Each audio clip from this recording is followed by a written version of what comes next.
चाहे बाहर के दुश्मनों से सुरक्षा की बात रही हो, प्रधानमंत्री से नरेंद्र मोदी के नेतृत्व में हमारी सरकार ने नेशनल सिक्योरिटी को एक मजबूती दी है, नेशनल सिक्योरिटी को एक ताकत दी है। हमने नेशनल सिक्योरिटी से जुड़े हर मुद्दे पर सरकार के एटीट्यूड और एक्शन के तरीके दोनों को बदला है। और फ्रेंड्स, यह बदलाव पूरी दुनिया को हाल ही में हुए ऑपरेशन सिंदूर के दौरान देखने को भी मिला है। पहलगाम में हुए आतंकी हमलों में आतंकवादियों ने जिस तरह धर्म पूछकर लोगों को निशाना बनाया, उसने पूरे देश को ही झकझोर डाला था।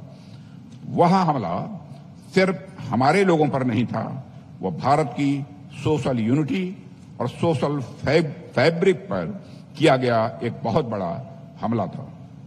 और इसके खिलाफ भारत ने बड़ी और कड़ी कार्रवाई करते हुए पाकिस्तान में मौजूद आतंकी अड्डों और उससे जुड़े अन्य इंफ्रास्ट्रक्चर को तबाह कर दिया था।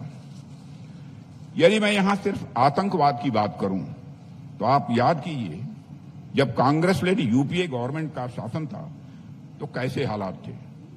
आए दिन देश के किसी न किसी हिस्से में या तो आतंकी घटना होती थी या फिर शहरों में बम ब्लास्ट की खबरें आती थी।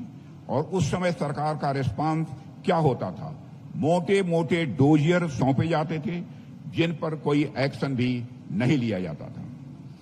जब से सेंटर में प्रधानमंत्री मोदी के नेतृत्व में एनडीए गवर्नमेंट आई है, आतंकवादी घटनाओं पर न केवल लगाम लगी है बल्कि आतंकवाद के खिलाफ हमने डिसाइसिव एक्शंस भी लिए हैं।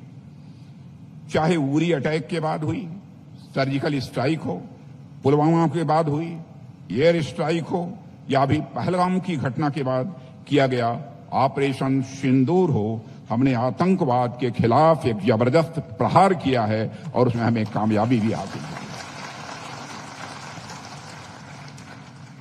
साथियों, आज का भारत आतंकवाद के खिलाफ जीरो टॉलरेंस रखता है।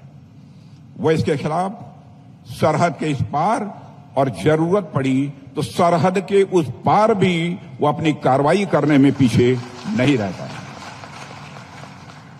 साथियों, पहलगाम में हुई आतंकी घटना के बाद भारतीय सैनिकों ने ऑपरेशन सिंदूर के दौरान पाकिस्तान को महज 22 मिनट्स में ही घुटनों पर लाकर खड़ा कर दिया था। और भारतीय मिलिट्री हिस्ट्री में आतंकवाद के खिलाफ किया गया अब तक का यह सबसे बड़ा ऑपरेशन था। और मैं आपको ये बतलाना चाहता हूं कि यह ऑपरेशन अभी बंद नहीं हुआ है। यदि किसी प्रकार की नापाक हरकत पाकिस्तान की तरफ से हुई तो हमारे सैनिक उसका मुंहतोड़ जवाब देंगे, जिसे वह कभी भूल नहीं पाएंगे। और मैं एक ही सेंटेंस में कहना चाहता हूं, इस बार जो होगा वह अनप्रेसिडेंटेड एक्शन किया जाएगा हमारी आर्मी के द्वारा। यह भी मैं साफ तौर पर मैं कहना